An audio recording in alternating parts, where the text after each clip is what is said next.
Yang terhormat Bapak Nurul Bagus Mulyo SPD MPD dan Ibu Khairul Hikmah SAB MAB PhD selaku dosen pengampu pada mata kuliah Administrasi Ekspor Impor. Di sini kami dari kelompok 3 akan mempresentasikan hasil kerja kami yakni terkait transaksi ekspor impor. Sebelumnya, next.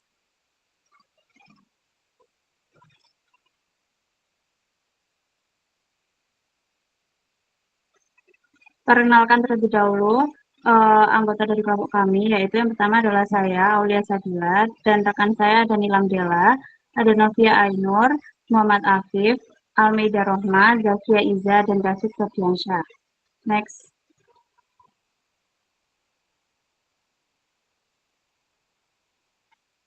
Untuk yang pertama adalah pengertian dari pengaturan transaksi ekspor impor. Menurut Wulandari dan Lubis tahun 2019, pengertian transaksi ekspor impor merupakan kegiatan jual beli produk antara pengusaha yang berada di negara yang berbeda. Ekspor sendiri adalah penjualan barang dari dalam negeri ke luar negeri yang wajib dilaporkan kepada Direktorat Jenderal Bea dan Cukai. Impor sendiri adalah pembelian barang dari luar negeri yang dimasukkan ke dalam peredaran nasional dan juga wajib dilaporkan Direktorat Jenderal Bea dan Cukai. Selain itu, menurut Gramedia, pengertian dari transaksi ekspor-impor sendiri adalah ekspor yaitu aktivitas mengeluarkan barang dari dalam negeri ataupun dari dalam negeri ke luar negeri melalui daerah pabean dengan memenuhi standar peraturan yang berlaku. Impor sendiri adalah aktivitas yang memasukkan atau membeli barang dari luar negeri ke dalam negeri melalui daerah pabean sesuai ketentuan peraturan perundang-undangan yang berlaku.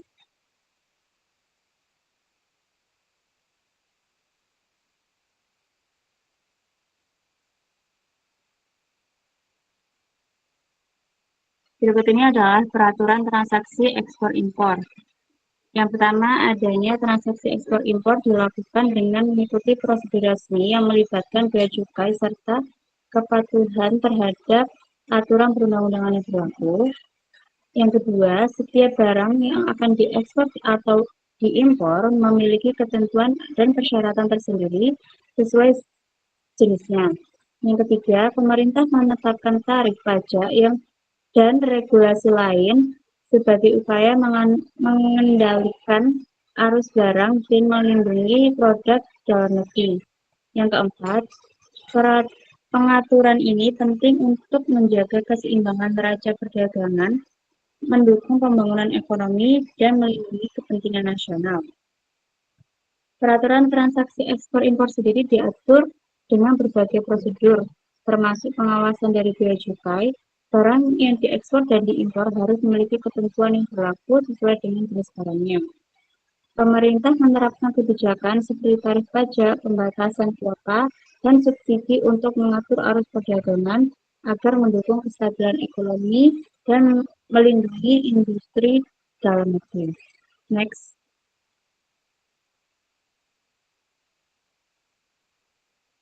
Untuk selanjutnya akan dijelaskan oleh rekan saya.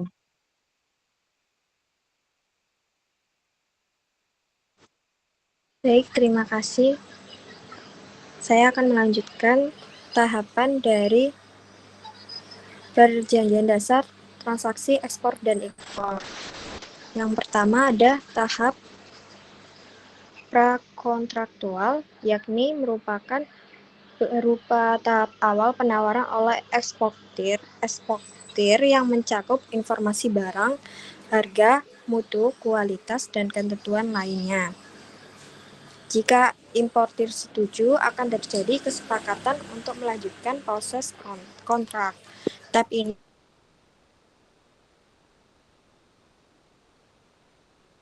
mencerminkan asas konsensus yang menjadi dasar terbentuknya perjanjian.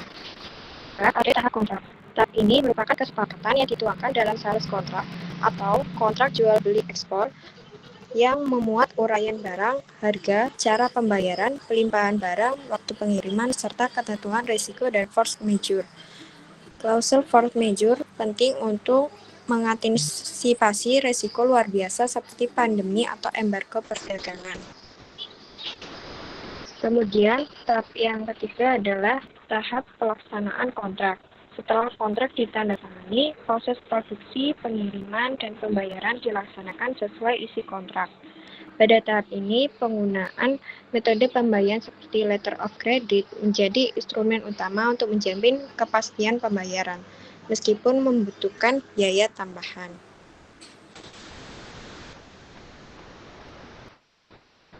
Selanjutnya, ada isi penting dalam perjanjian ekspor dan impor. Yang pertama ada identitas lengkap para pihak, eksportir dan pihak importir. Kemudian ada deskripsi dan spesifikasi barang seperti jenis, jumlah, dan kualitas. Setelah itu ada harga dan syarat pembayaran. Misalnya letter of credit sesuai UCP 600. Selanjutnya ada ketentuan pengiriman dan penyerahan barang. Misalnya Econ Terms 2020 FOB CIF. Kemudian ada asuransi barang dalam perjalanan sesuai standar internasional, misalnya Institute Cargo Clause. Kemudian ada sanksi atas keterlambatan atau kerusakan barang. Setelah itu ada penyelesaian sengketa dan hukum yang berlaku, misalnya CISG atau Arbitrase Internasional.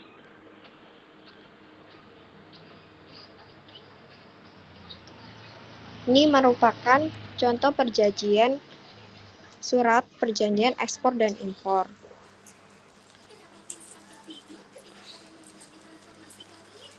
Di dalam surat tersebut tertera nomor pada sales kontrak, nama pihak pertama, nama perusahaan pihak pertama, nama perusahaan pihak kedua, alamat, dan kedua belah pihak sepakat untuk menandatangani kontrak tersebut dengan pasal 1, objek perjanjian, pasal 2, harga dan pembayaran, pasal 3, pengiriman, pasal 4, asuransi, pasal 5, kualitas dan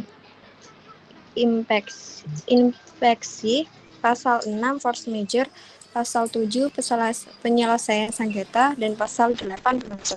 Kemudian saling mendatangani beserta nama dan jabatan. Selanjutnya akan dijelaskan oleh rekan saya.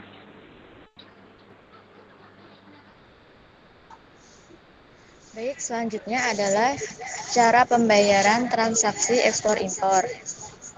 Dalam perdagangan internasional, pembayaran merupakan aspek yang sangat penting karena melibatkan pihak dari negara berbeda dengan aturan hukum, kondisi politik, serta sistem keuangan yang tidak selalu sama.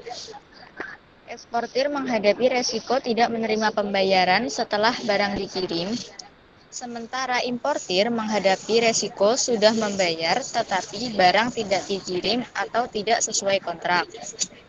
Oleh sebab itu, sistem pembayaran ekspor-impor dirancang untuk menyeimbangkan kepentingan kedua belah pihak dengan melibatkan bank sebagai perantara. Next.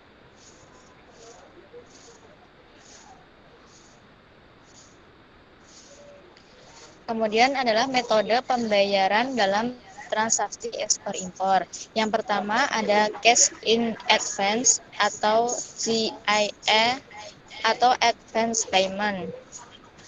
Pembayaran ini dilakukan oleh importir sebelum barang dikirim. Cara ini memberikan keamanan bagi eksportir tetapi menimbulkan risiko tinggi bagi importir. Kemudian yang kedua adalah open account atau OA. Pembayaran ini eksportir mengirim barang terlebih dahulu dan pembayaran dilakukan setelah jatuh tempo tertentu.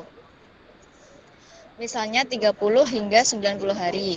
Sistem ini sangat menguntungkan importir tetapi berisiko bagi eksportir apabila terjadi gagal bayar. Ketiga adalah documentary collection. Metode pembayaran ini melibatkan bank sebagai perantara dalam penyerahan dokumen. Jenisnya meliputi dokumen advance payment atau DP, merupakan yaitu dokumen diserahkan setelah importir membayar. Kemudian ada dokumen against acceptance atau DA.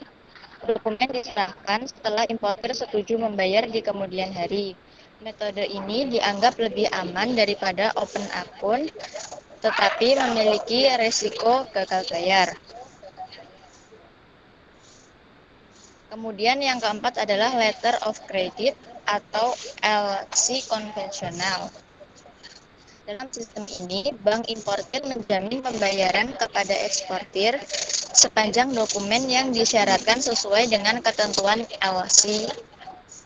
Dengan adanya jaminan dari bank, LC memberikan perlindungan lebih baik bagi kedua belah pihak, meskipun memerlukan biaya yang lebih tinggi dan persyaratan dokumen yang ketat. Next.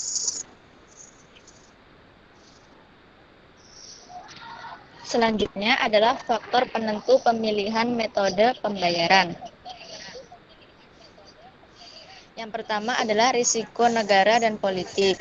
Tingkat stabilitas politik, ekonomi, dan regulasi di negara mitra dagang sangat mempengaruhi pilihan metode. Jika risiko tinggi, eksportir cenderung memilih metode yang lebih aman seperti letter of credit atau cash in advance. Kemudian yang kedua adalah nilai dan jenis transaksi. Untuk transaksi bernilai besar atau barang dengan spesifikasi kompleks, pihak eksportir dan importir biasanya menggunakan letter of credit karena memberikan kepastian pembayaran sekaligus menjamin kelengkapan dokumen. Kemudian yang ketiga adalah hubungan bisnis. Jika eksportir dan importir sudah menjalin kerjasama jangka panjang dengan tingkat kepercayaan tinggi, maka metode open akun lebih memungkinkan karena resiko gagal bayar relatif rendah. Kemudian yang keempat adalah kondisi keuangan importir atau eksportir. Importir dengan modal kuat lebih mampu melakukan pembayaran di muka atau cash in advance. Sebaliknya, eksportir yang membutuhkan kepastian pembayaran biasanya lebih memilih letter of credit agar tidak menanggung resiko gagal bayar. Kemudian yang kelima adalah perkembangan digitalisasi. Inovasi seperti EUCP atau Electronic Uniform Custom and Practice dan sistem trade finance digital mempermudah proses transaksi, mempercepat verifikasi dokumen, dan mengurangi kesalahan administrasi. Selanjutnya akan dijelaskan oleh rekan saya.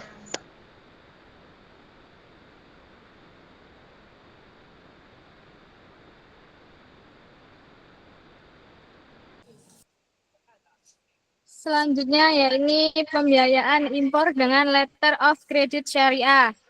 Definisi letter atau kredit impor syariah adalah surat pernyataan dari bank kepada eksportir untuk melakukan pembayaran atas nama importir dengan syarat-syarat tertentu yang sesuai syariah.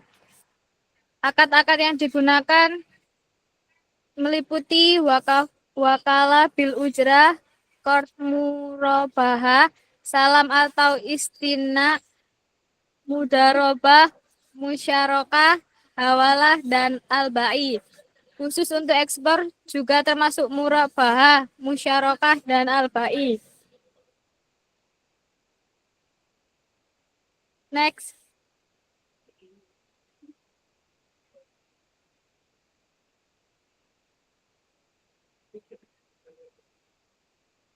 Mekanisme operasional. Yang pertama, wakalah bil ujrah. Importir menyediakan dana di bank sebesar nilai barang impor. Kemudian bank bertindak sebagai wakil atau agen untuk mengurus dokumen dengan imbalan ujrah yang telah disepakati secara nominal, bukan persentase. Yang kedua, wakalah bil ujrah dan qard. Bila importir tidak memiliki dana cukup, bank menyalurkan qard atau pembiayaan tanpa bunga selain melakukan wakalah bil ujrah seperti di atas. Dan Yang ketiga, murabahah dan akad lain. Murabahah dapat diterapkan seperti bank membeli barang sesuai permintaan importir, kemudian menjual kembali dengan margin keuntungan yang disepakati di muka. Lalu akad lain seperti salam, mudharabah, musyarakah, hawalah, dan al-bai sesuai dengan kebutuhan transaksi dan persetujuan pihak terkait. Next. Selanjutnya akan dijelaskan oleh rekan saya.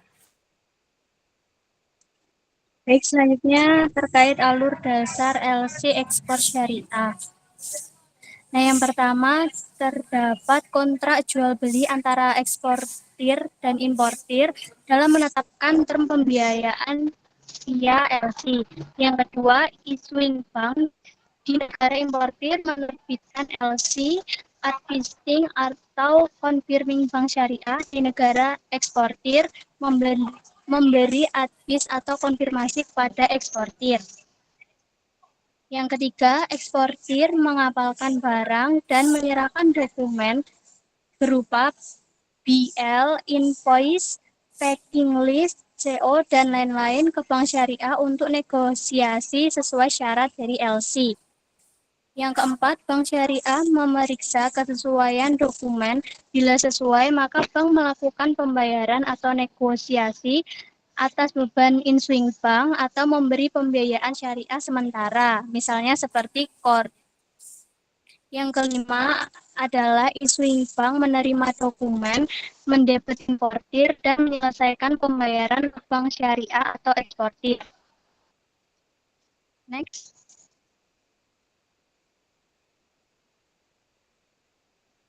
Nah, selanjutnya terkait analisis pembiayaan ekspor. Yang pertama yaitu terkait kesesuaian syariah. Di sini akad jelas dan terpisah dengan jasa pengurusan dokumen, lalu ada wakalah, itu bisa ujrah nominal, bukan presentase. Yang kedua, terkait kepatuhan praktik perbankan dan UJP 600, yaitu LC tetap tunduk pada UJP 600 untuk aspek dokumenter atau operasional. Lalu literatur menyoroti isu harmonis antara UJP 600 dan praktik LC syariah. Yang ketiga, kelayakan ekonomi transaksi, di mana biaya total bagi eksportir dan manfaat atas kepastian pembayaran, percepatan cash flow lewat negosiasi, dan adanya risiko kurs bila denominasi valuta asing.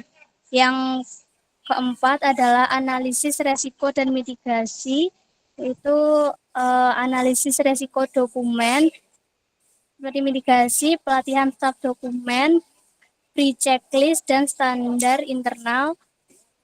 Dengan risiko negara, mitigasi seperti konfirmasi LC oleh bank syariah bereputasi bila perlu menggunakan kafalah bil ujrah. Next. Selanjutnya akan dijelaskan oleh rekan saya. Baik, selanjutnya adalah kelebihan dan risiko. Yang pertama yakni pada aspek transparansi biaya, kelebihan syariah LC adalah ujrah dinyatakan nominal bukan persentase. Kemudian pada aspek non-riba, kelebihan syariah LC adalah bebas bunga sesuai prinsip syariah. Pada aspek fleksibilitas, kelebihan syariah LC yakni banyak model akan memungkinkan opsi sesuai.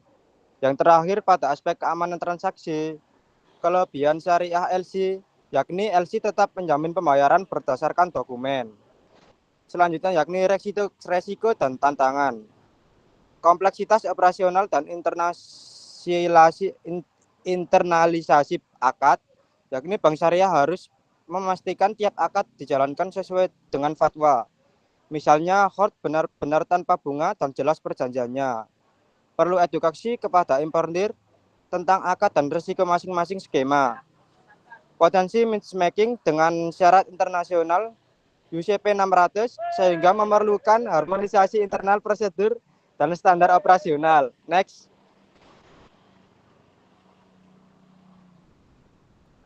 Next. Selanjutnya akan dilanjutkan oleh teman saya.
Mohon maaf, tadi terpental.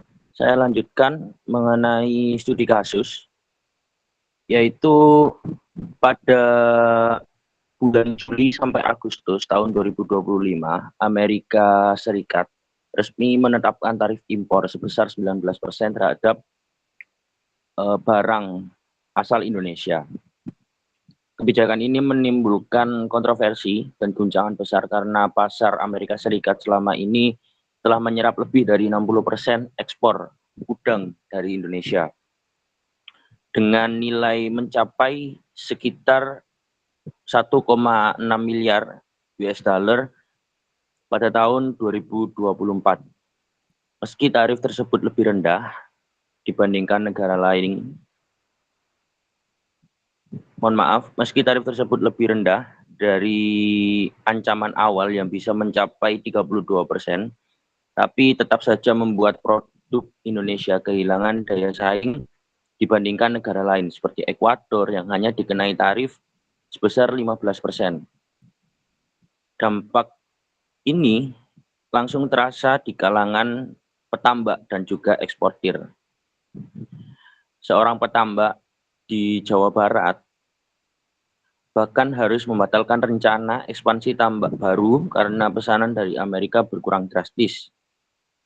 Menghadapi situasi ini, eksportir dan pemerintah Indonesia mulai mencari jalan keluar melalui strategi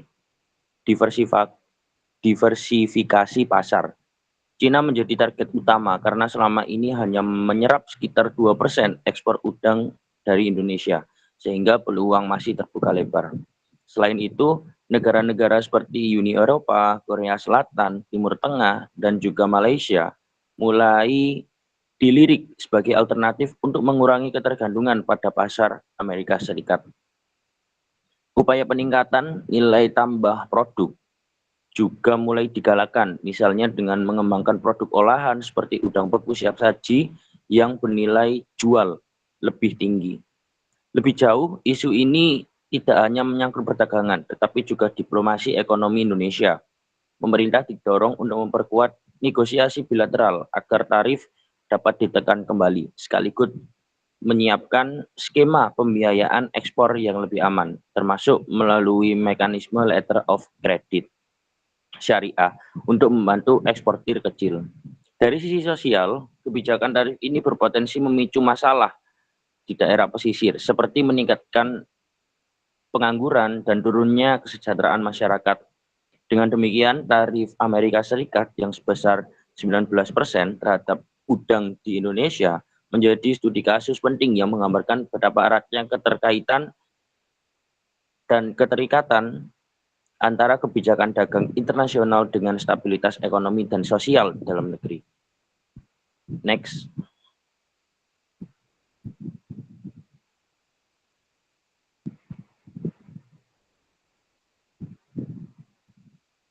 Berikut dari daftar pustaka. Next. Baik, mungkin itu saja presentasi dari kelompok kami.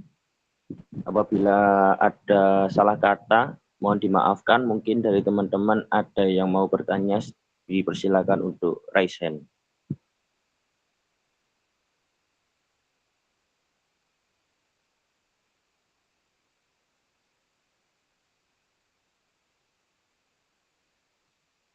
Baik, mungkin yang pertama kepada Mas Ripan, dipersilakan.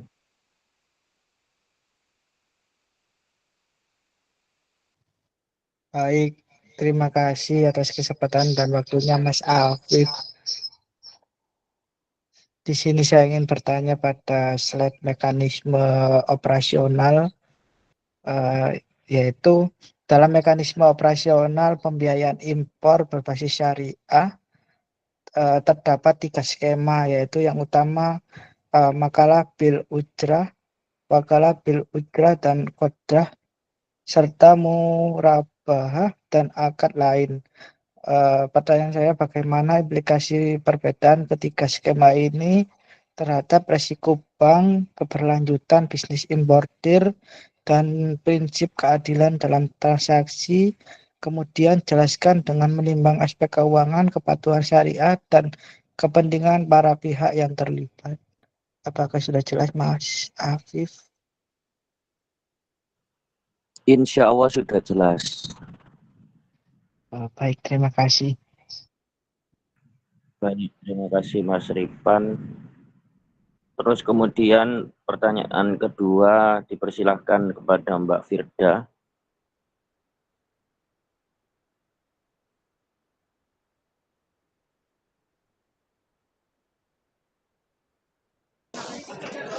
Terima kasih Mas Afif atas kesempatannya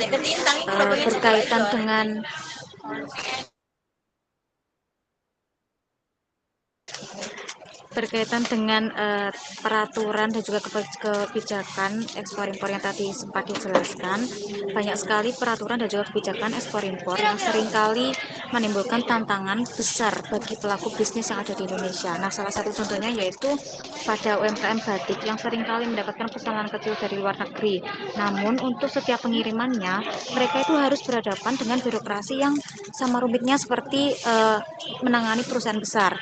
Nah, hal ini tentunya menciptakan biaya operasional yang tinggi dan juga menunda pengiriman, yang pada akhirnya membuat pembeli internasional beralih ke pemasok dari negara lain yang memiliki proses ekspor lebih sederhana, seperti yang ada di studi kasus yang telah dijelaskan tadi, di mana Indonesia itu pembayaran apa tadi yang 32%, sedangkan di Tiongkok itu hanya 2% dan di negara lain hanya 12%, seperti itu. Nah, ini juga berarti kan meskipun pemerintah di Indonesia ini seringkali mempromosikan UMKM sebagai tulang punggung ekonomi, tetapi juga dapat menciptakan adanya ketidakadilan dan membatasi potensi UMKM tersebut, UMKM untuk terus tumbuh dan berkontribusi lebih besar pada kegiatan ekspor nasional. Nah, berkaitan dengan kasus yang sudah dijelaskan, bagaimana menurut kelompok Anda, bagaimana keterlambatan dan juga biaya birokrasi dalam proses perizinan ekspor impor di Indonesia dapat memengaruhi daya saing UMKM untuk menembus pasar global saat ini? Apakah bisa dipahami?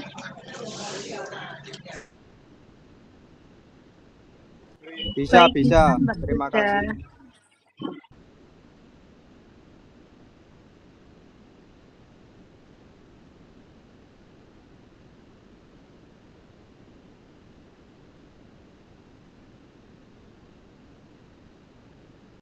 Baik, untuk selanjutnya mungkin Mbak Adel bisa disampaikan pertanyaannya.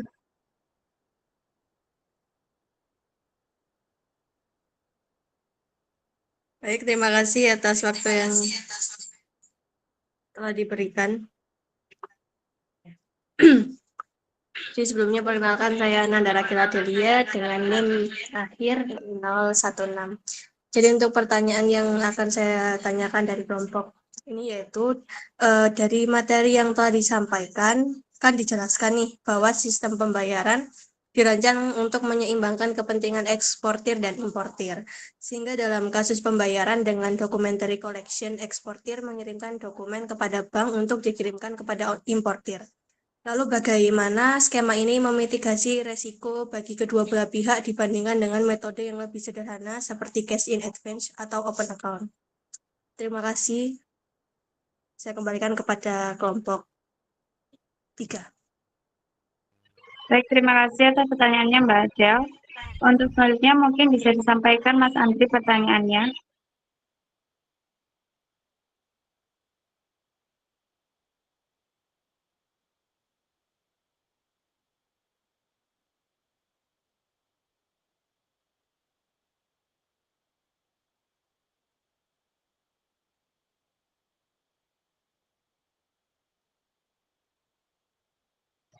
Mas Andri mungkin bisa disampaikan pertanyaannya.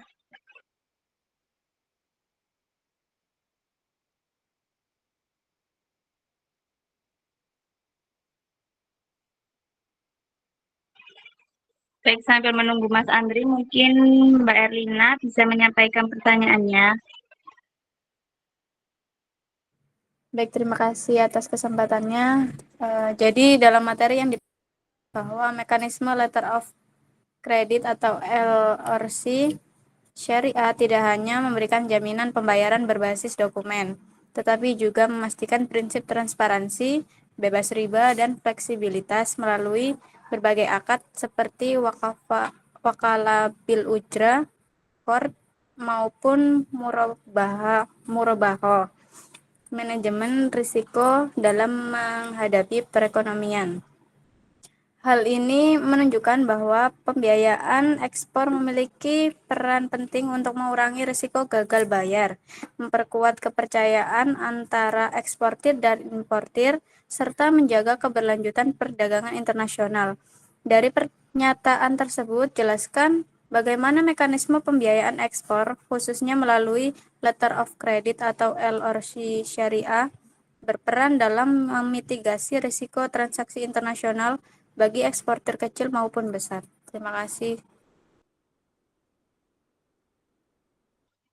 Baik, terima kasih atas pertanyaannya Mbak Erlina. Mas Andri, apakah bisa menyampaikan pertanyaannya?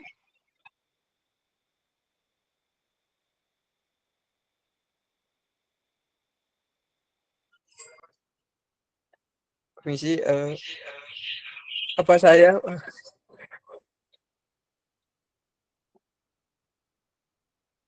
Permisi, Badil ini siapa ya selanjutnya untuk menyampaikan pertanyaannya? Mbak Nilam. Andri. Oh iya, mohon maaf. Sebentar. Iya, untuk pertanyaannya terkait saya ingin mempertanyakan tadi dari studi kasus ya. Mungkin untuk pertanyaannya seperti ini. Sejauh mana mungkin ya, sejauh mana sebentar.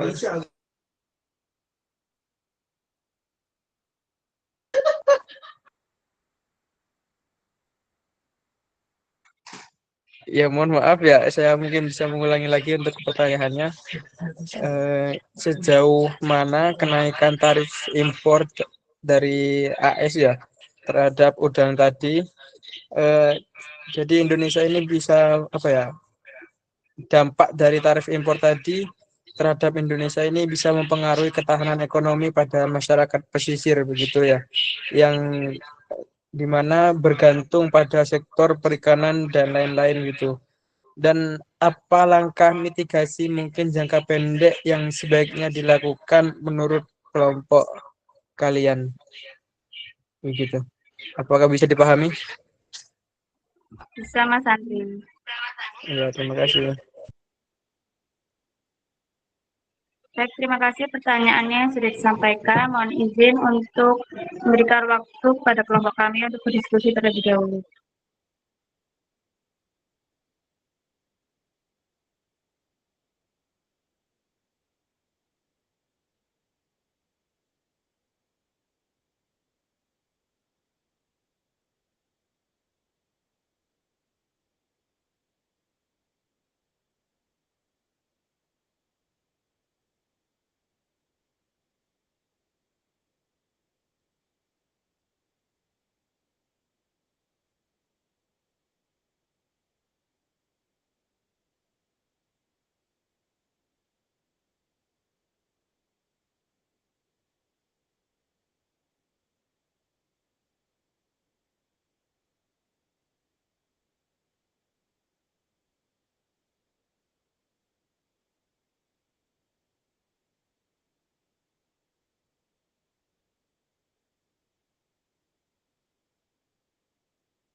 Baik, saya akan menjawab pertanyaan dari Mas Rifan, yaitu dalam mekanisme operasional pembiayaan impor berbasis syariah terdapat 3 skema utama, yaitu wakalah bil ujrah, dan qard, serta murabahah dan akad lain. Bagaimana implikasi perbedaan ketiga skema ini terhadap resiko bank, keberlanjutan bisnis, importir, dan prinsip keadilan dalam transaksi? Jelaskan dengan menimbang aspek keuangan, kepatuhan syariah, dan kepentingan para pihak yang terlibat. Yang pertama yaitu wakalah bil ujrah. Mekanismenya bank bertindak sebagai wakil importir untuk melakukan pembayaran ke eksportir. Importir menyediakan dana sendiri, sedangkan bank hanya memfasilitasi transaksi dan memperoleh imbalan. Implikasinya yang pertama, risiko bank hampir nihil karena bank tidak menyalurkan dana besar, hanya risiko operasional, misalnya kesalahan transaksi atau dokumen. Yang kedua, keberlanjutan bisnis importir. Importir harus memiliki likuiditas cukup sehingga skema ini lebih cocok untuk importir yang sehat finansial. Dan yang terakhir, prinsip keadilan. Jelas sesuai syariah, bank mendapat ujrah atas jasa. Importir tidak terbebani bunga atau margin berlebihan. Yang kedua, wakalah bil ujrah dan qard. Mekanisme jika importir belum memiliki dana penuh, bank bisa menyalurkan qard atau pinjaman tanpa imbal hasil. Selain bertindak sebagai wakil, bank hanya boleh mengenakan ujrah atas jasa wakalah, bukan atas qard. Implikasinya yang pertama yaitu resiko bank. Ada resiko pembiayaan karena bank menyalurkan dana qard. Risiko kredit meningkat. Yang kedua, perlanjutan bisnis importir. Membantu importir dengan keterbatasan modal sehingga lebih mendukung kelangsungan bisnis. Yang ketiga, prinsip keadilan. Adil jika bank tidak mengambil manfaat dari qard selain pokoknya. Namun potensi moral hazard dan dari importir bisa muncul, misalnya menunda pembayaran qard. Yang ketiga, murabahah atau akad lain, misalnya atau istisna. Mekanismenya, bank membeli barang dari eksportir lalu menjual kembali kepada importir dengan margin yang disepakati. Kepemilikan barang sempat berpindah ke bank sebelum dijual ke importir. Implikasinya yang pertama, risiko bank lebih tinggi dibanding dua skema sebelumnya. Ada risiko harga, risiko gagal bayar, dan risiko barang. Misalnya jika rusak sebelum akan. Namun bank bisa mengelola margin untuk menutup risiko. Yang kedua, keberlanjutan bisnis importir. Importir lebih mudah mendapatkan barang meski modal terbatas, tapi harga menjadi lebih mahal karena margin. Jika margin wajar, bisnis tetap berkelanjutan. Jika terlalu tinggi, bisa membebani. Yang ketiga, prinsip keadilan. Sesuai syariah, jika bank benar-benar menanggung risiko kepemilikan sebelum menjual, disepakati secara transparan. Ada potensi ketidakadilan jika akad murabahah hanya formal. Bank tidak menanggung risiko real. Jadi kesimpulannya, wakalah bil ujrah cocok untuk importir mapan, risiko keadilan jelas. Wakalah bil ujrah dan qard adalah jembatan untuk importir dengan keterbatasan modal, risiko bank meningkat tapi prinsip syariah tetap terjaga. Dan yang terakhir, murabahah atau akad lain memberi solusi bagi importir yang membutuhkan pembiayaan penuh namun menuntut bank benar-benar menjalankan akad sesuai syariah agar tidak hanya sekadar rekayasa pembiayaan. Bagaimana Mas Rifan? Apakah bisa diterima jawabannya? Baik, bisa diterima jawabannya dengan jelas. Terima kasih Mbak Almida. Sama-sama.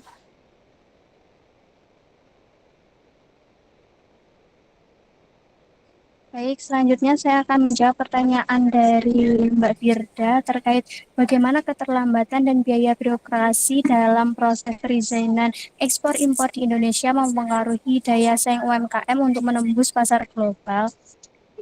Nah, dengan keterlambatan dan biaya birokrasi dalam proses perizinan ekspor-impor di Indonesia sangat mempengaruhi daya saing UMKM di pasar global karena adanya beban administrasi yang sama beratnya dengan perusahaan besar, padahal pesanan UMKM biasanya lebih sedikit atau kecil.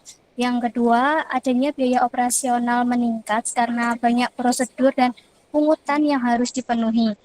Lalu yang ketiga, adanya pengiriman tertunda sehingga pembeli internasional kehilangan kepercayaan dan beralih ke pemasok dari negara dengan prosedur yang lebih cepat dan sederhana. Nah, akibatnya UMKM kehilangan peluang ekspor, lalu harga produknya jadi kurang kompetitif dan reputasi di mata buyer internasional menurun.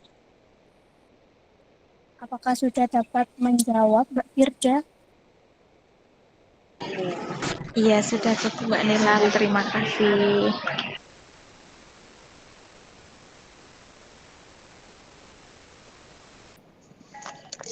Selanjutnya saya akan menjawab pertanyaan dari Mbak Adel, yaitu bagaimana documentary collection memitigasi resiko bagi kedua belah pihak dibandingkan dengan metode yang lebih sederhana seperti cash in advance atau open akun.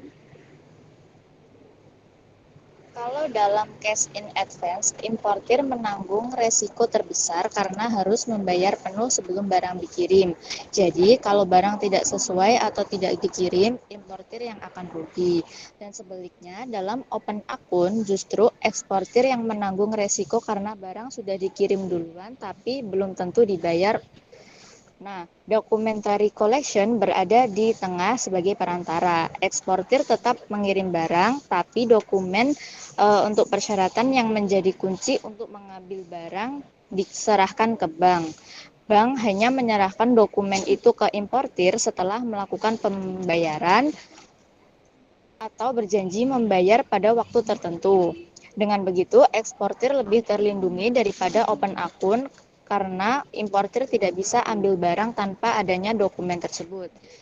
Importir juga lebih terlindungi daripada cash in advance karena pembayaran baru dilakukan setelah barang benar-benar dikirim dan ada bukti dokumennya. Jadi kesimpulannya, documentary collection memitigasi resiko dengan menjadikan bank sebagai penghubung dokumen sehingga tidak ada pihak yang membayar atau menyerahkan barang sepenuhnya tanpa adanya bukti yang sah. Apakah bisa diterima, Mbak Adel? Bisa, terima kasih Mbak Novi atas jawabannya. Baik, saya izin menjawab pertanyaan dari Mbak Erlina, yaitu pertanyaannya adalah jelaskan bagaimana mekanisme pembiayaan ekspor, khususnya melalui letter of credit syariah berperan dalam memitigasi resiko transaksi internasional bagi eksportir kecil maupun besar.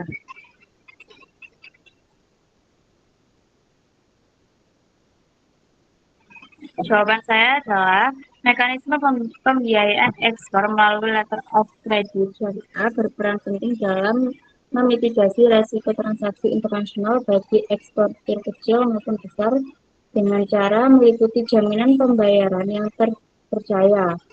Letter of credit syariah merupakan instrumen pembayaran yang memberikan jaminan kepada eksportir bahwa pembayaran akan dilakukan oleh bank berdasarkan dokumen yang telah disepakati, sehingga mengurangi risiko gagal bayar dari importir. Prinsip syariah yang transparan dan bebas riba. Mekanisme letter of credit syariah menggunakan akad-akad seperti wakalah bil ujrah, qodroh, dan murabahah yang memastikan transaksi bebas dari unsur riba dan mengedepankan transparansi sehingga meningkatkan kepercayaan antara eksportir dan importir. Selanjutnya, peran bank syariah sebagai penjamin dan pengelola dokumen. Bank bertindak sebagai perantara yang melakukan verifikasi dokumen ekspor sesuai dengan syarat letter of credit sebelum melakukan pembayaran, sehingga mengurangi resiko ketidaksesuaian dokumen atau sengketa antara pihak eksportir dan importir. Selanjutnya yaitu fleksibilitas akad dan produk.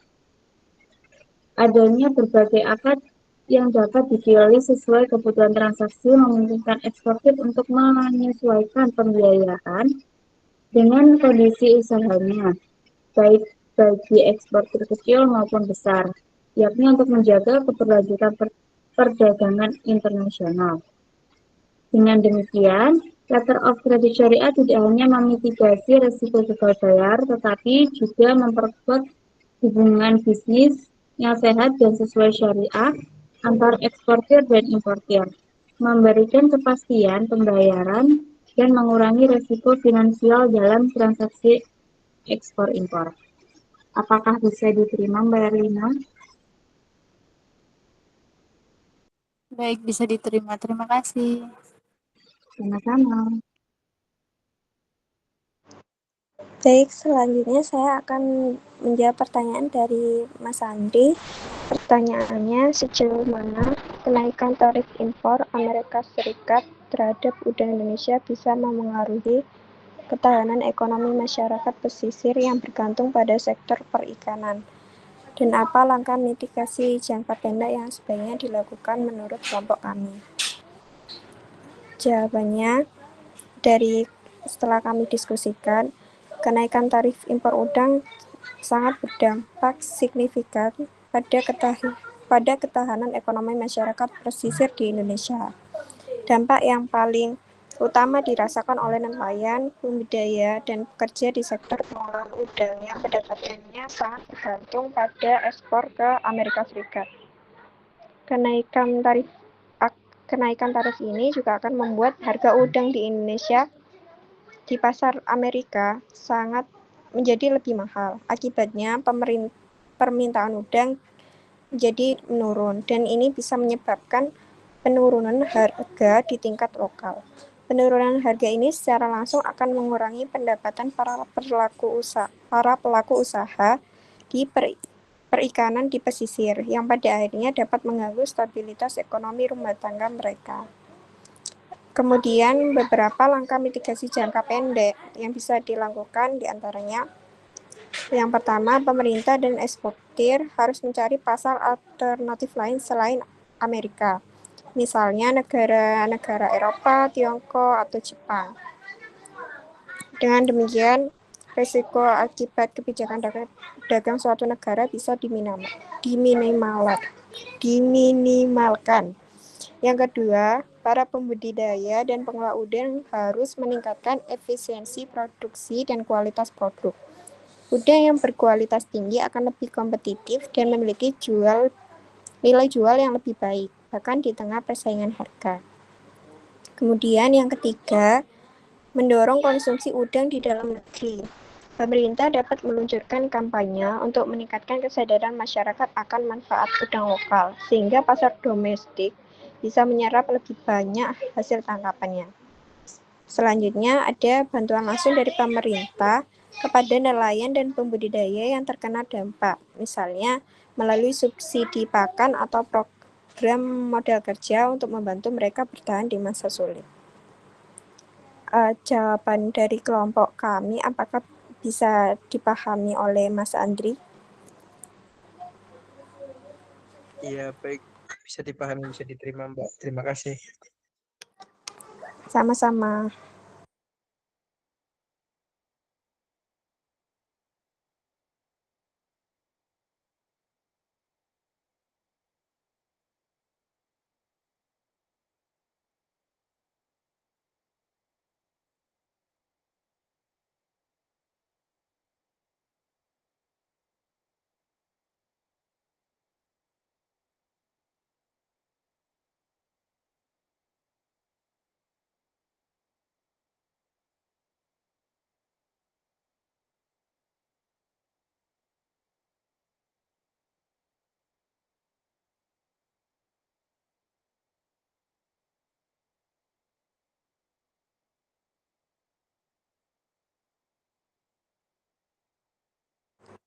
Sesi tanya jawab karena sudah selesai, mungkin kami bisa kembalikan ke Pak Noris.